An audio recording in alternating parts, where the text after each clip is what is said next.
Hola amigos, soy Pedro Agustín Guevara Bayón y esto es El Perú que soñamos.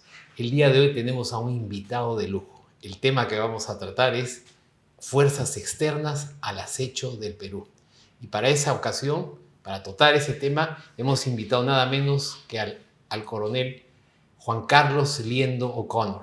Juan Carlos es un querido amigo, es uno de los expertos internacionales en temas de seguridad e inteligencia. Tiene una vasta experiencia trabajando no solamente con agencias internacionales de inteligencia, es catedrático de la Universidad San Ignacio de Loyola, ha sido exdirector nacional de inteligencia, oficial de inteligencia del Ejército en situación de retiro, ha sido, entre otras cosas, oficial del Estado Mayor en los Estados Unidos y tiene una maestría en Relaciones Internacionales. Es un profesional experto en temas de seguridad nacional, inteligencia y política internacional. Un gran gusto tenerte y un honor, Juan Carlos, aquí en nuestro programa El Perú que soñamos. Pedro, el gusto es mío, una alegría, como siempre, conversar contigo y más aún en esta oportunidad en tu programa. Es un verdadero gusto. Gracias. Uno de los temas y la óptica que tenemos en este programa es analizar, explorar desde una óptica optimista cuál es el Perú que soñamos y podemos construir unidos. Dentro de esa óptica tenemos que tener los pies en la tierra para saber qué vamos a hacer, cómo lo vamos a hacer, con qué equipos, con qué cronograma, con qué indicadores de impacto y gestión. Pero la realidad ineludible del mundo nos afecta y ese contexto global tiene mucha relación con la situación que vivimos, entre otras cosas, con la inseguridad que acecha al país. En tu concepto, ¿cuáles crees que son esas fuerzas externas que influyen en el acontecer de nuestro país? Pero reconocer las fuerzas externas que son evidentes, ¿no?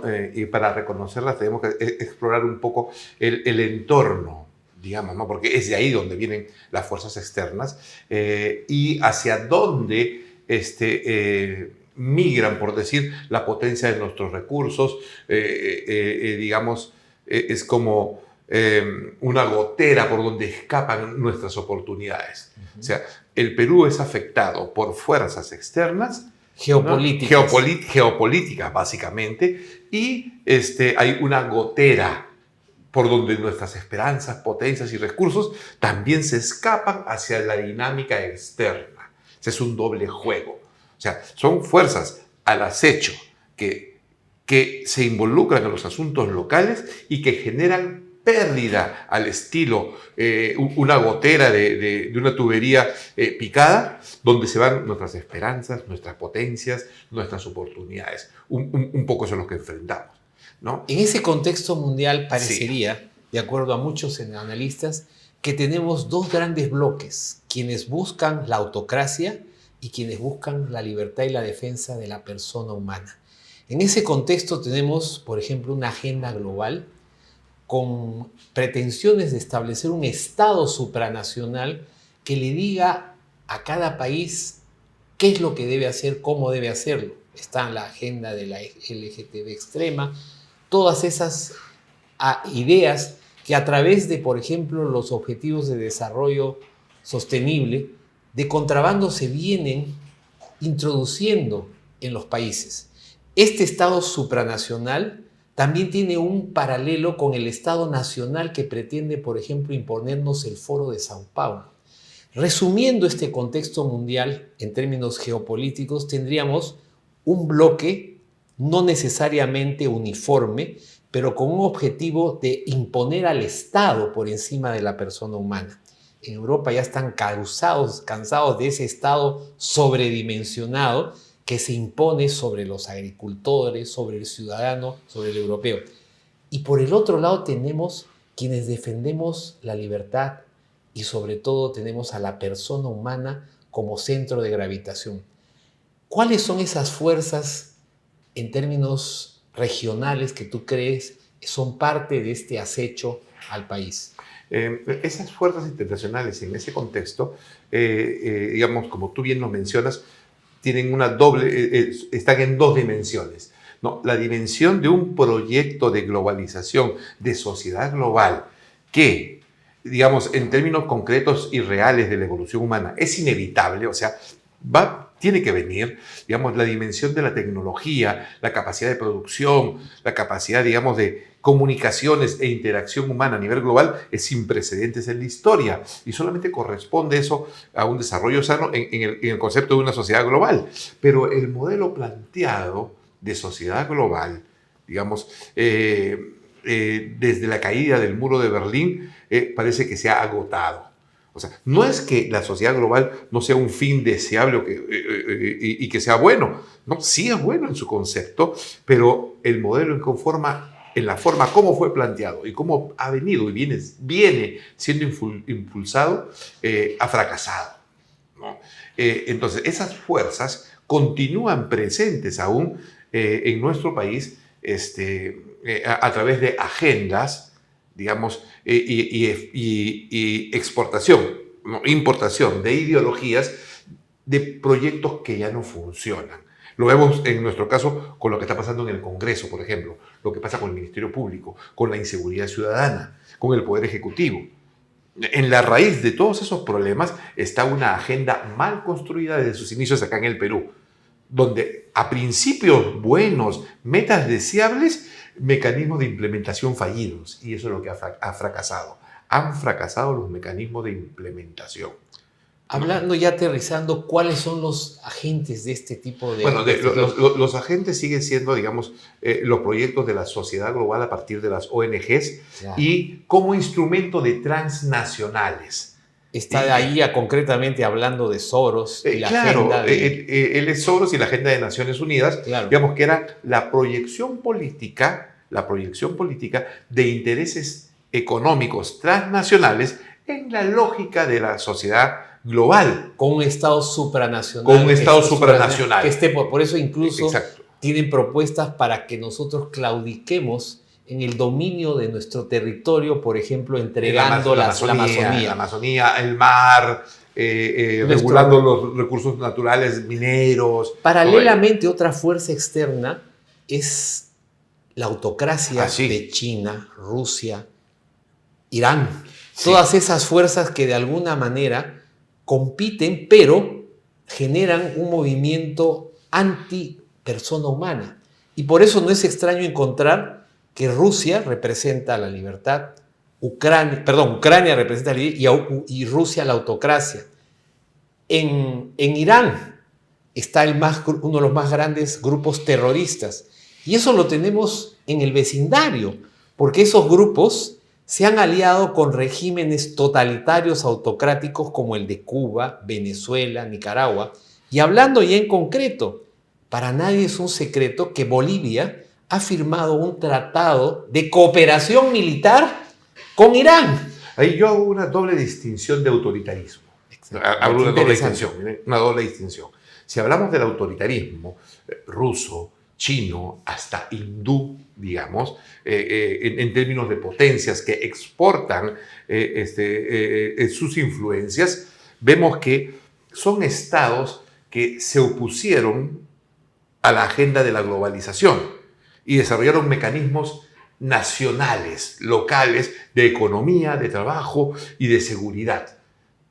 Son los únicos estados que mantienen, obviamente, bajo el régimen autoritario, cierta unidad y capacidad de acción en términos reales, al punto de ir a la guerra, como Rusia, o China también dispuesto a ir a la guerra, o Irán en la medida de lo posible.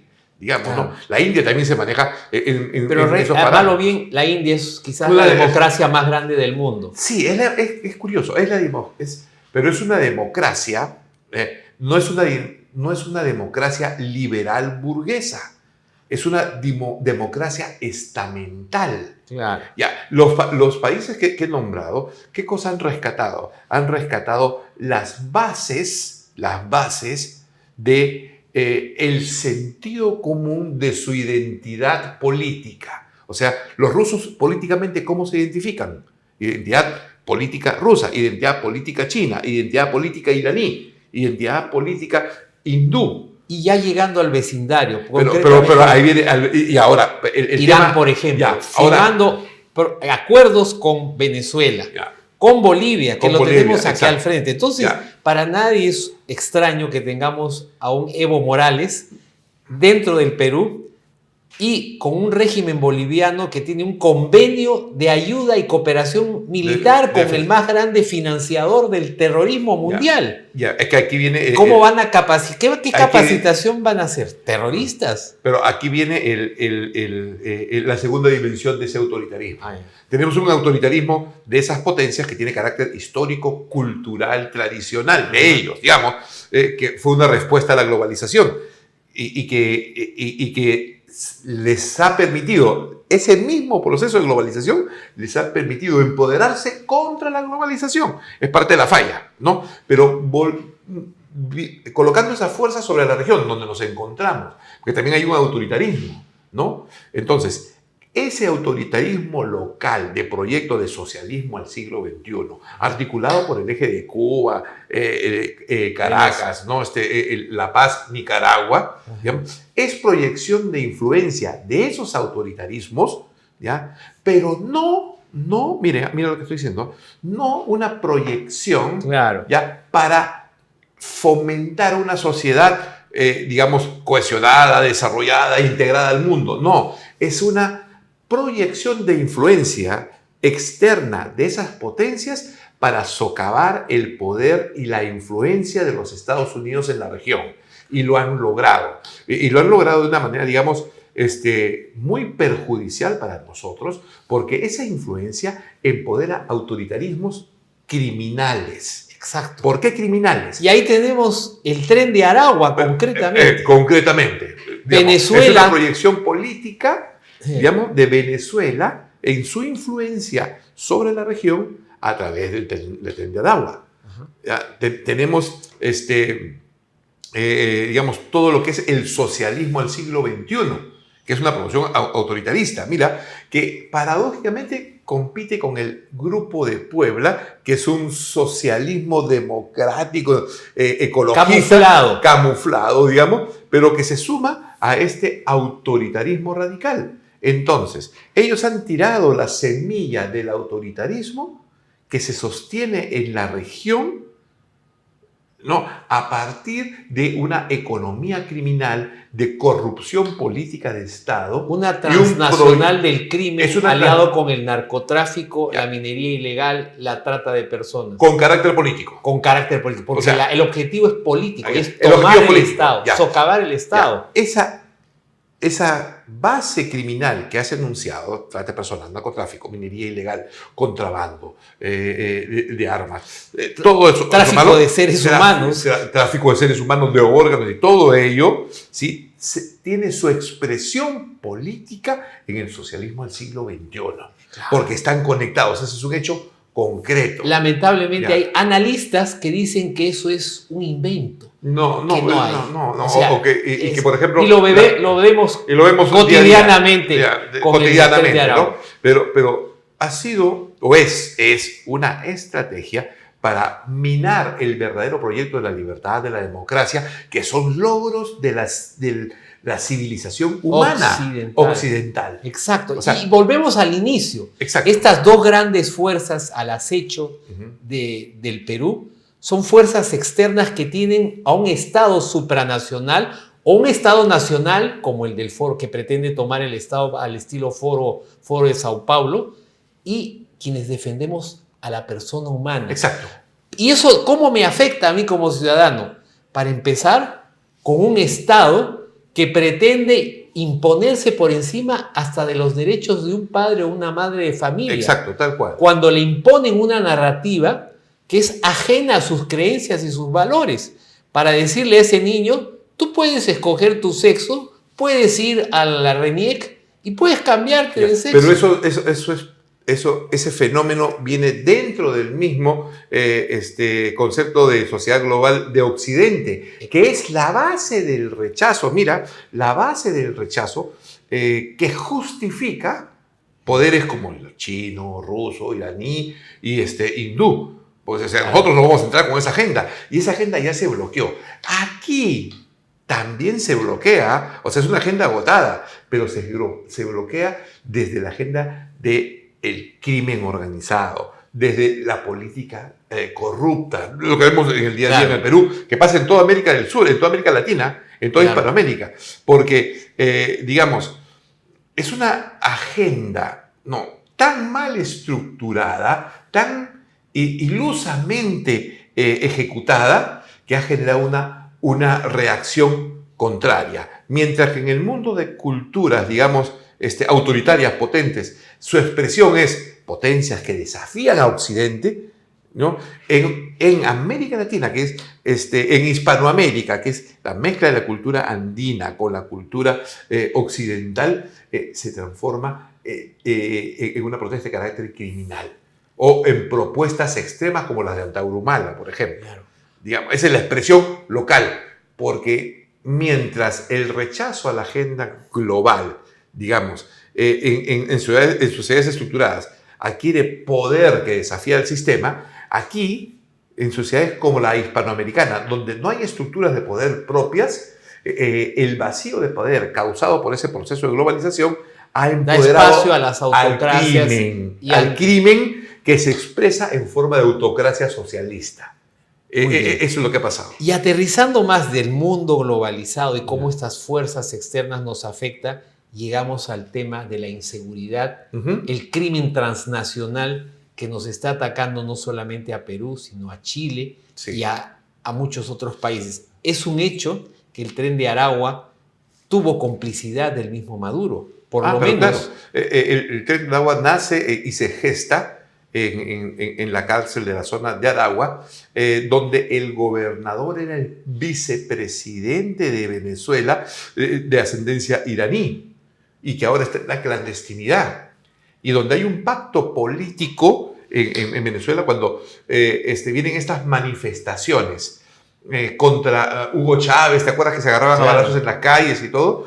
Ahí lo que salen son presos de la cárcel de Aragua, organizados por el gobierno para anular las manifestaciones políticas, y eso se constituye en la base de lo que hoy es el Tren de Aragua y que hoy se exporta. Efectivamente, y eso lo anuncia el propio Maduro cuando dice abiertamente: nuestras fuerzas están ya en los países e inclusive las vamos a llevar hasta Estados Unidos. Bueno, no, también ya están en Estados Unidos, el Tren de Aragua, y tiene características, digamos, es de crimen político, porque tienen organización socialista, clandestina, proyección del crimen a la manera de proyección política, control del ciudadano, de extorsión hasta el heladero de una esquina, o negocios formales, y eso ya está en Estados Unidos, digamos, ¿no? Bueno, ya aterrizando del mundo globalizado, ese contexto externo de estas fuerzas, llegamos al caso del Perú. Correcto. De la inseguridad que sufrimos, padecemos los peruanos, sobre todo en las grandes ciudades como Trujillo, ni a qué decir de Patás. ¿Cómo crees que deberíamos enfrentar este problema desde el Estado? ¿Cuáles para ti serían las líneas maestras para enfrentar este problema? El caso, por ejemplo, de El Salvador se cita como uno de los ejemplos de cómo se ha podido enfrentar radicalmente ese problema. La realidad no es la misma. No es la misma. Pero hay lecciones que aprender. Sí. ¿Cuáles serían esos ejes para ti fundamentales? La primera lección por aprender es la voluntad política. O sea, tiene que haber voluntad política. Los procedimientos y las formas pueden variar, acá tenemos otra realidad, pero básicamente es la voluntad política. Y, digamos, ¿cuál es el eje principal para la solución de la seguridad, digamos, no? Bueno, a ver, a ningún gran empresario del Perú, mira, a ningún inversionista nacional se le cruza por la mente que si va a invertir en Perú, digamos, y va a hacer su edificio central, de 25 pisos, edificio inteligente, ningún inversionista profesional económico llama a un maestro de obras para hacerlo. ¿O no? Exacto. O sea, ninguno lo llama un maestro de obras. Exacto. Sí, aquí los políticos, no porque el maestro de obras sea malo, sino el maestro de obras es la base profesional de la construcción autogestionaria en el Perú, a nivel domicilio, de muros, pero no te va a construir un edificio inteligente, es imposible. Claro. ¿Correcto? Entonces, lo que sucede aquí es que los políticos contratan a maestros de obra digamos, que han tenido experiencia en colocar ladrillo, que son unos tromes colocando ladrillo, para manejar una complejidad de seguridad que equivale a construir un edificio inteligente. Entonces, lo primero entonces es llamar a gente experta que desde el punto de vista estratégico pueda tener una conducción en todos los niveles. No puedes hacer un edificio inteligente sin un ingeniero, sin un financista. Sin un arquitecto. Sin un arquitecto, para empezar. El arquitecto manda porque él es el que define el proyecto. Exacto. Entonces, ¿dónde están los arquitectos de la seguridad? Aquí hay excelentes policías en el Perú que saben controlar calles, semáforos, tránsito. Excelentes policías en el Perú que pueden capturar, corren y atrapan a un delincuente o lo ubican en la calle y lo capturan. Pero no hay arquitectos de seguridad porque la dimensión de la seguridad ha cambiado. Si antes la seguridad te la daba, haciendo un símil con la ingeniería, una casa de 2 pisos, hoy la seguridad requiere un edificio inteligente. Claro, es un problema sistémico. Y es sistémico. Con muchos aspectos que tienen toda que ver. Toda la complejidad. Exacto. Porque no es el hecho del edificio inteligente como tal, sino para qué sirve, a quién alberga, qué reuniones tienes ahí, y qué todos proyectas. Esos factores externos e internos influyen en la estrategia. Ya. Que es como la dirección del sol, el tráfico, claro, la zonificación, todo eso, y que en seguridad no hay, porque los políticos, la seguridad es un sostén del poder, así como el sostén del poder es la economía, la seguridad. Entonces, el tema es que la economía, aquí en el Perú, ha sabido interrelacionarse con el poder y esa es la base de nuestra potencia actual y de nuestro optimismo. Sí. Tenemos una infraestructura de capacidad humana en términos económicos extraordinaria, potentísima en la región, pero en términos políticos y de seguridad, nulas.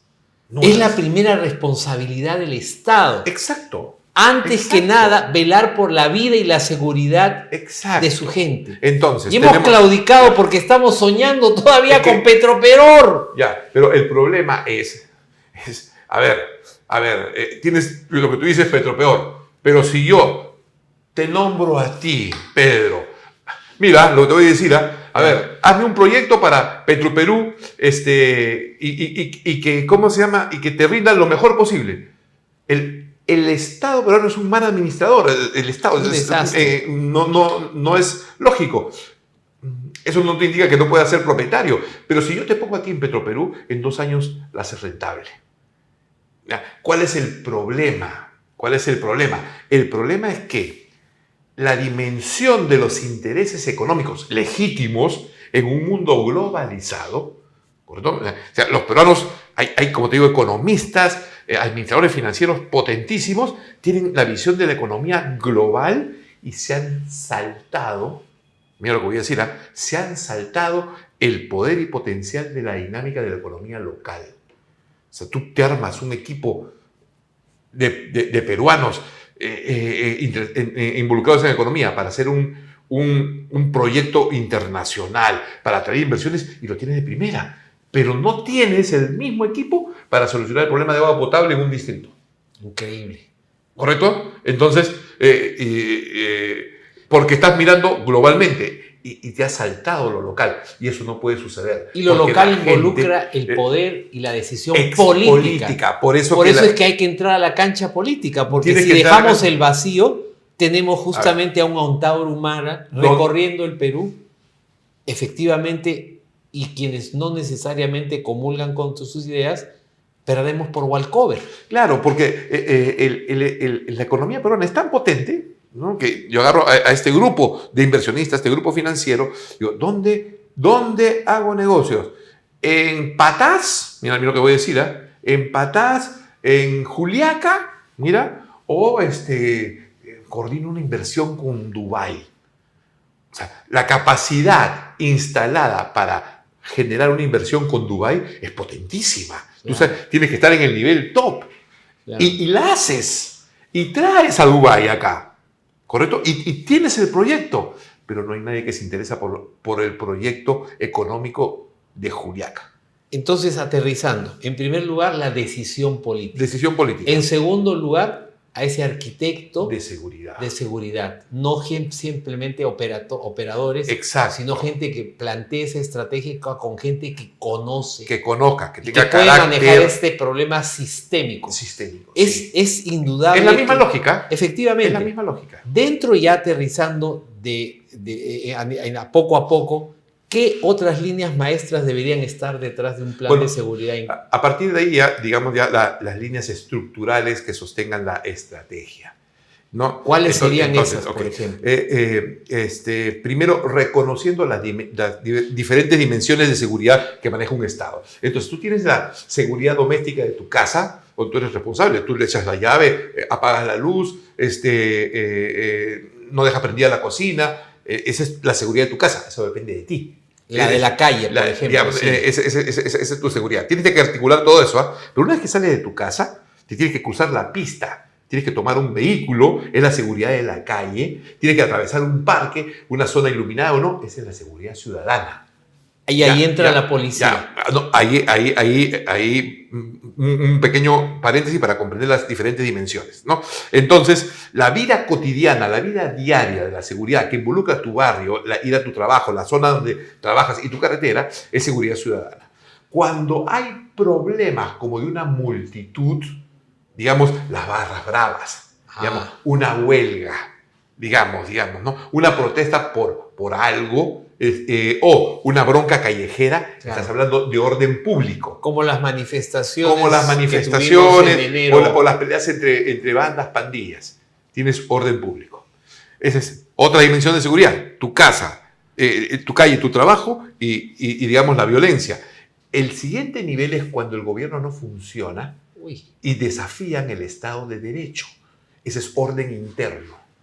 Y el otro nivel es el de la seguridad nacional, cuando desafían tus intereses objetivos que involucran a todos los peruanos. Cuando ya no existe ni siquiera presencia del Estado. Cuando no hay autoridad del Estado. Todas esas dimensiones tienen que ser atendidas por el Estado. Pero no puedes, y aquí viene el primer problema, para entender las cosas que hay que hacer, agarrar una sola institución para que cubra todo eso. Como se pretende injustamente con la policía. Con la policía. A la policía le das la responsabilidad del problema doméstico de la casa. Le das la seguridad del parque y el semáforo. Le das el problema del estadio. Le das el problema de la falta de autoridad del Estado. Y también le das problemas de seguridad nacional, como el caso de las migraciones o el Tren de Aragua. O sea, todo se la das para que la administre un comandante general con otros jefes, que es absurdo y que están involucrados con corrupción, con una ausencia de liderazgo, porque tienen una estructura militar, pero tienen una ley civil. Entonces todo es un desastre, pero todo es policía. Claro. ¿Qué se requiere? Que cada dimensión de la seguridad tenga una institucionalidad de atención a ello, a esa respuesta. La seguridad ciudadana no es igual que la seguridad nacional. La seguridad ciudadana es la seguridad de tu barrio, de tu ciudad. Y eso involucra a otras entidades como el Poder Judicial, la Fiscalía, bajando. Pero de soporte y bajando. Claro. Entonces, no puedes tener, digamos, un equipo de policía que te investigue una acusación constitucional y al mismo tiempo vea seguridad ciudadana. ¿Qué es lo que está pasando? Claro. ¿No? Entonces, tiene que haber una separación de los agentes del orden y la seguridad en términos estamentales, o sea, que cubran su función específica e interactúen.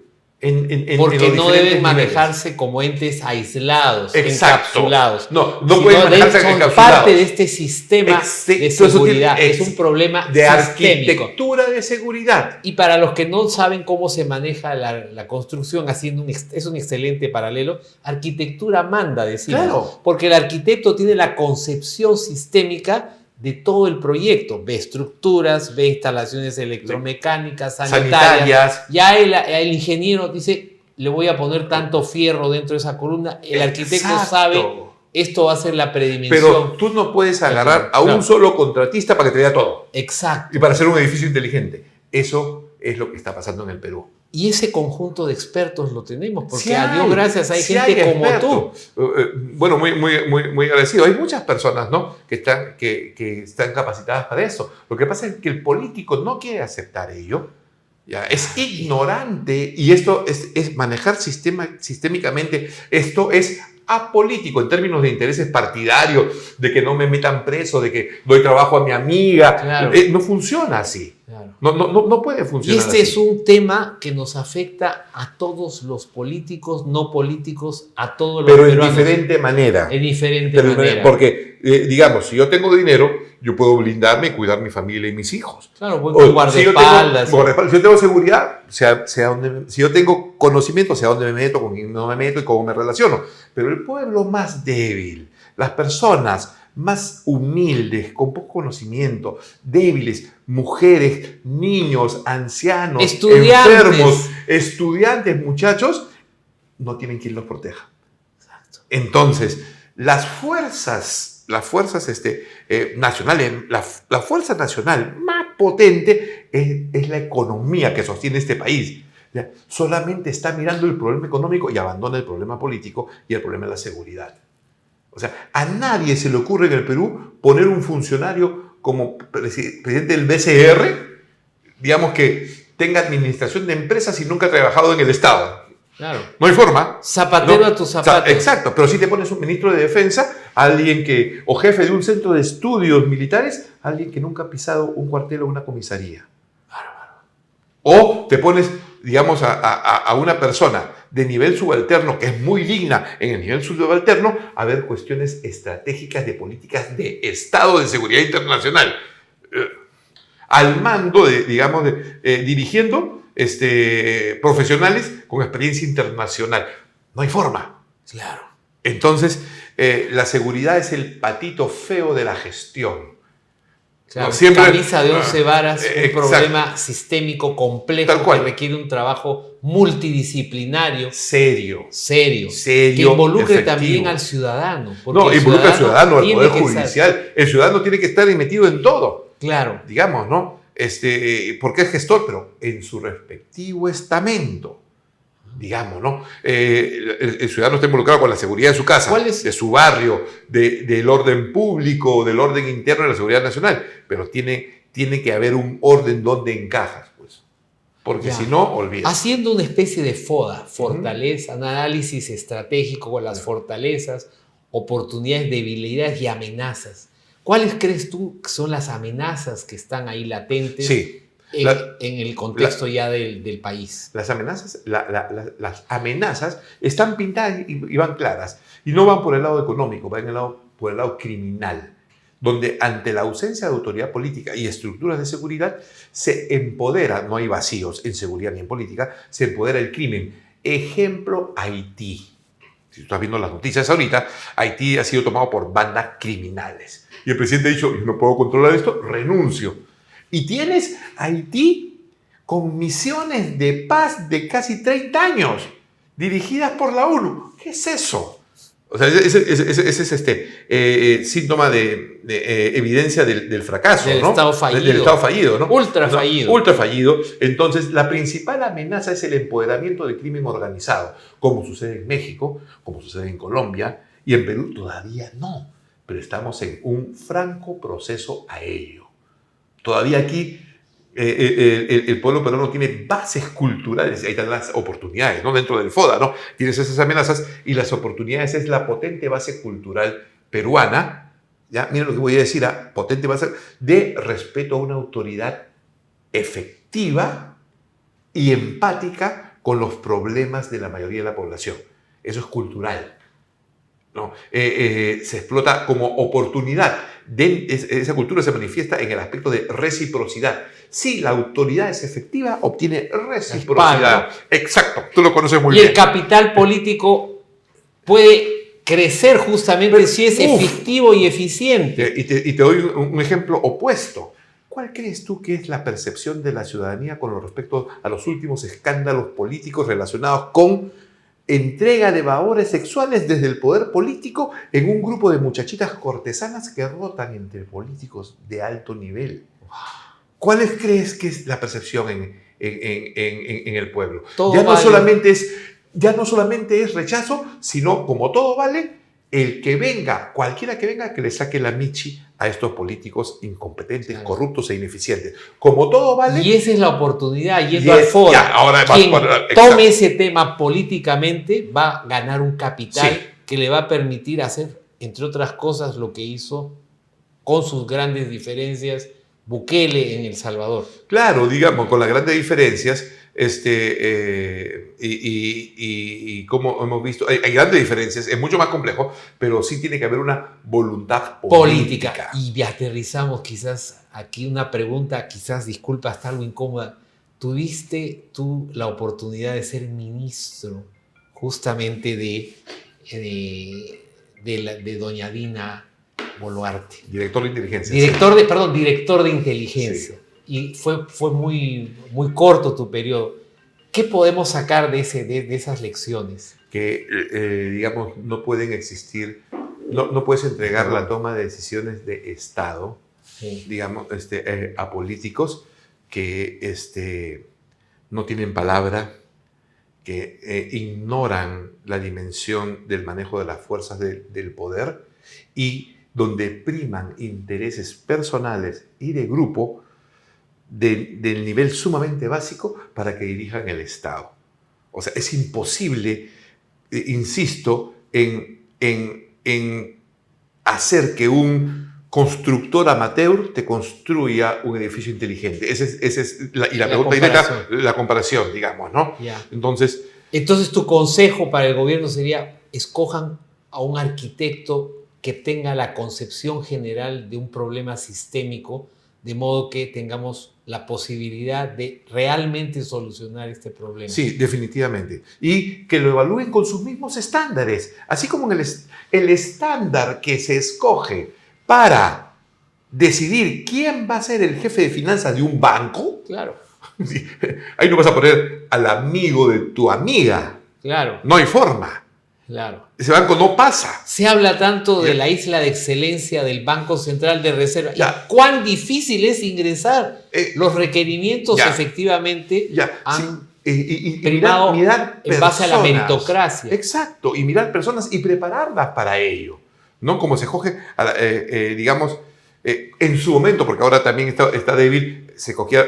Mira, las estructuras básicas que sostienen al Estado peruano, desde el BCR, el Banco de la Nación, la Superintendencia de Bancas, ¿no? Y ya se han institucionalizado. Se han institucionalizado, digamos, ¿no? Y sostienen el país. Si no se hubiera hecho eso, estaríamos quebrados. Hoy se necesita, mira, funcionan muy bien y se necesita reimpulsarlas para no quedarnos en el tiempo. Claro. O sea, mejorar ese mismo principio para los aspectos claves de seguridad y de política nacional.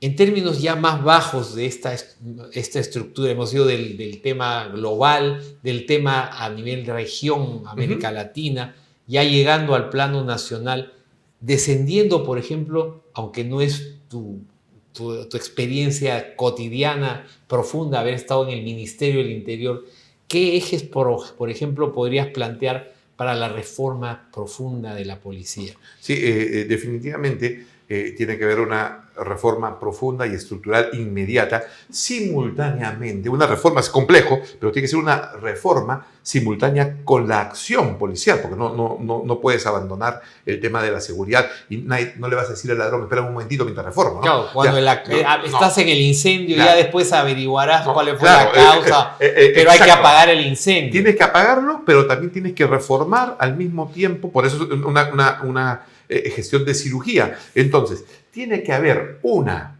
separación muy clara de las misiones constitucionales de la policía entre lo que es prevención e identificación. Yo apuesto por lo siguiente, y te doy la receta inmediata, ¿no? En una combinación de gestión sobre la marcha con apoyo externo, pero con bases internas. No puedes traer, como antes se hizo una misión para crear la policía, tienes que hacer asesores externos con bases internas, ¿no? Apoyadas con tecnología y procedimientos, que empieza a correr en 3 niveles. Digamos, fortalecimiento de los serenazgos, no armados, no armados, un fortalecimiento estructural del serenazgo para la seguridad ciudadana. Estructura todo lo que es, por ejemplo, control del tránsito.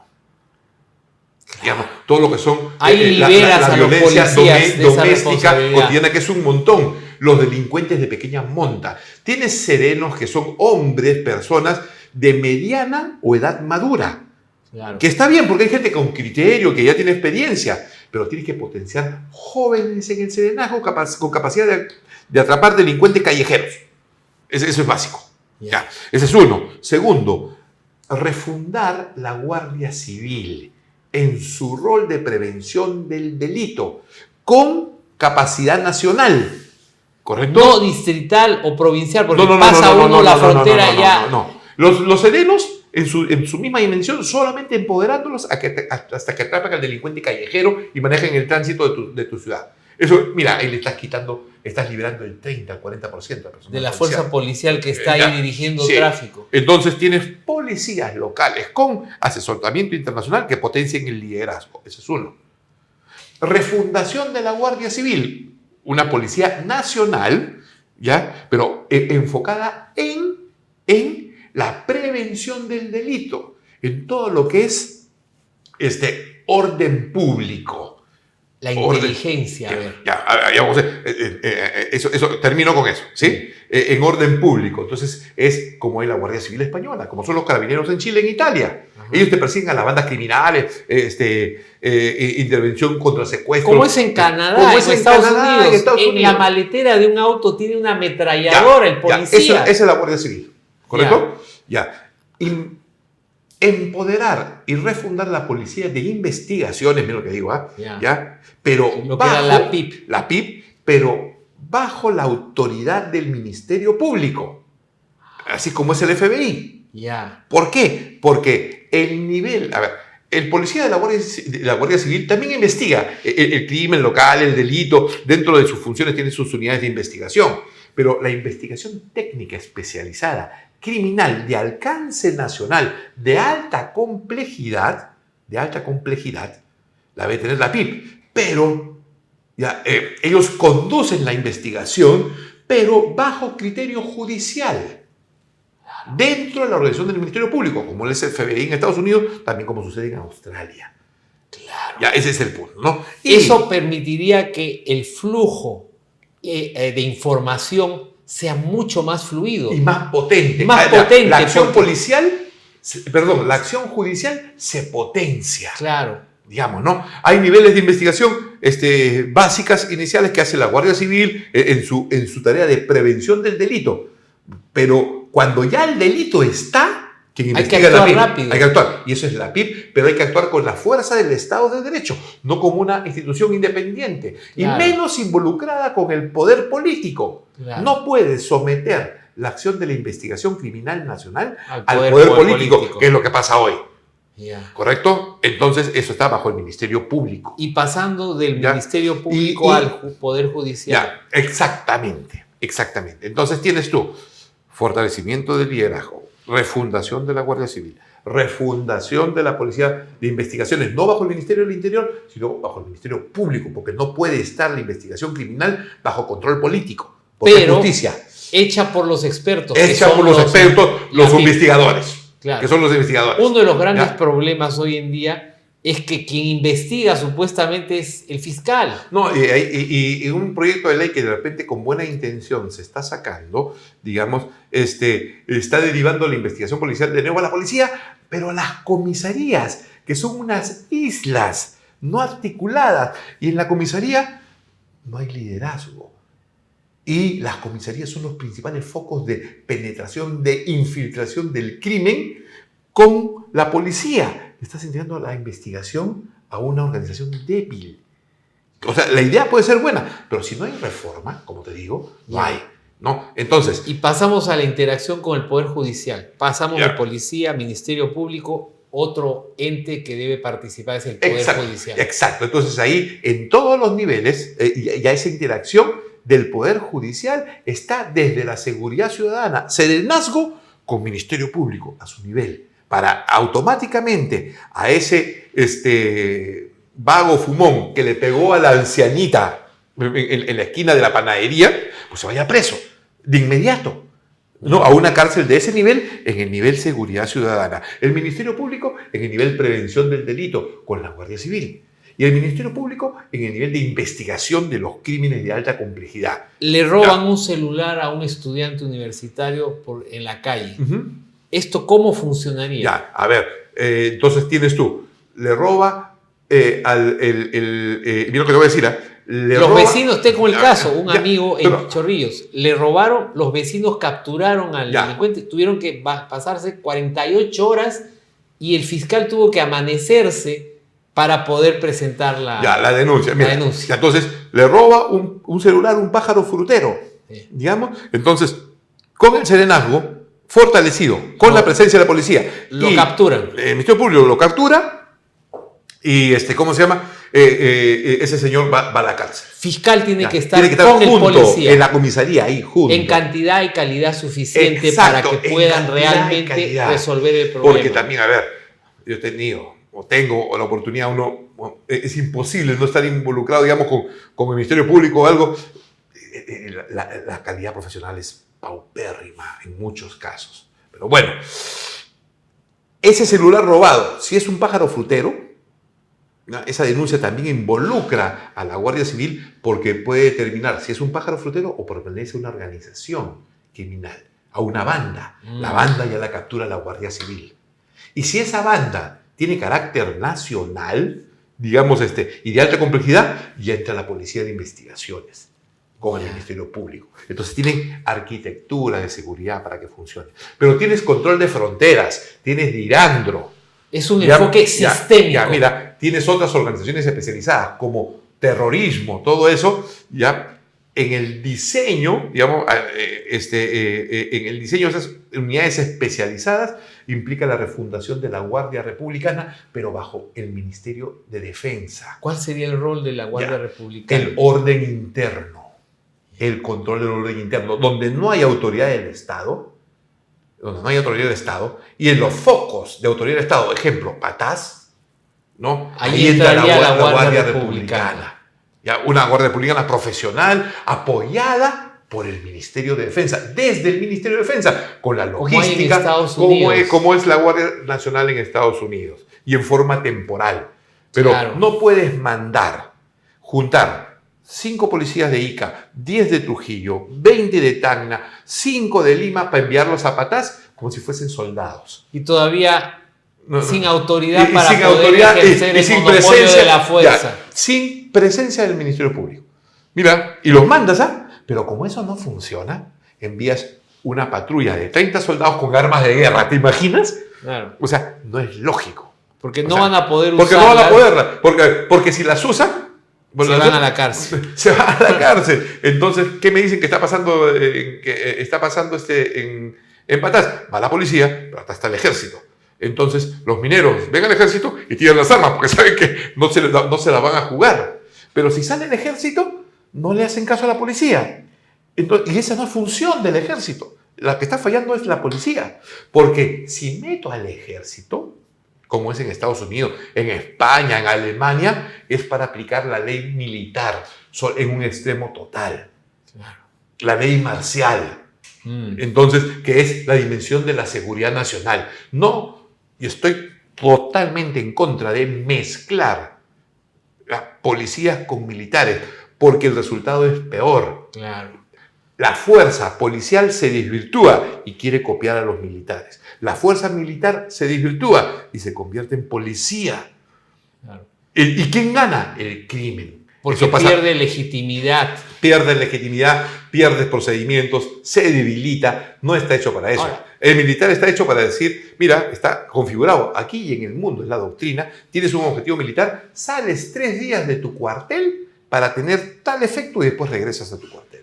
Yo te hice una pregunta hace unos meses, porque siguiendo la política de reducción del aparato estatal, yo planteaba con un grupo de expertos, entre los que te consulté a ti, la reducción del número de ministerios. Y te hice la pregunta, ¿sería conveniente la reducción de los ministerios de defensa al Ministerio de Seguridad para que trabajaran como un sistema integrado, dado que los problemas que estamos viviendo en el país con estas transnacionales del crimen, con transnacionales que andan con metralletas, mientras nuestros policías con las justas pueden usar su arma, nos plantea problemas mucho más complejos. ¿Qué piensas sobre esa posibilidad de integrar el Ministerio de Defensa con el Ministerio del Interior? En ese concepto yo estoy totalmente opuesto, digamos, ¿no?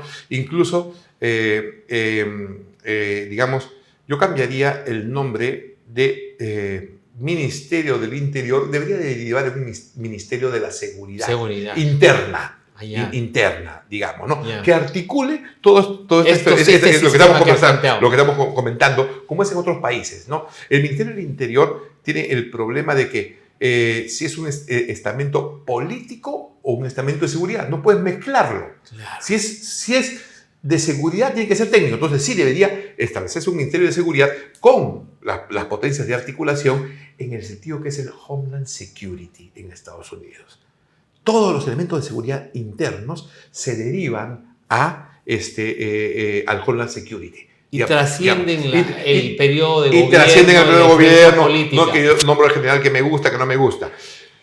No puedes mezclarlos porque si se mezcla, estás desvirtuando una función de naturaleza de defensa de la existencia del Estado-Nación. El mezclarlo implicaría aceptar que existe una fuerza supranacional encargada de la defensa de tu existencia, que para el Perú no juega.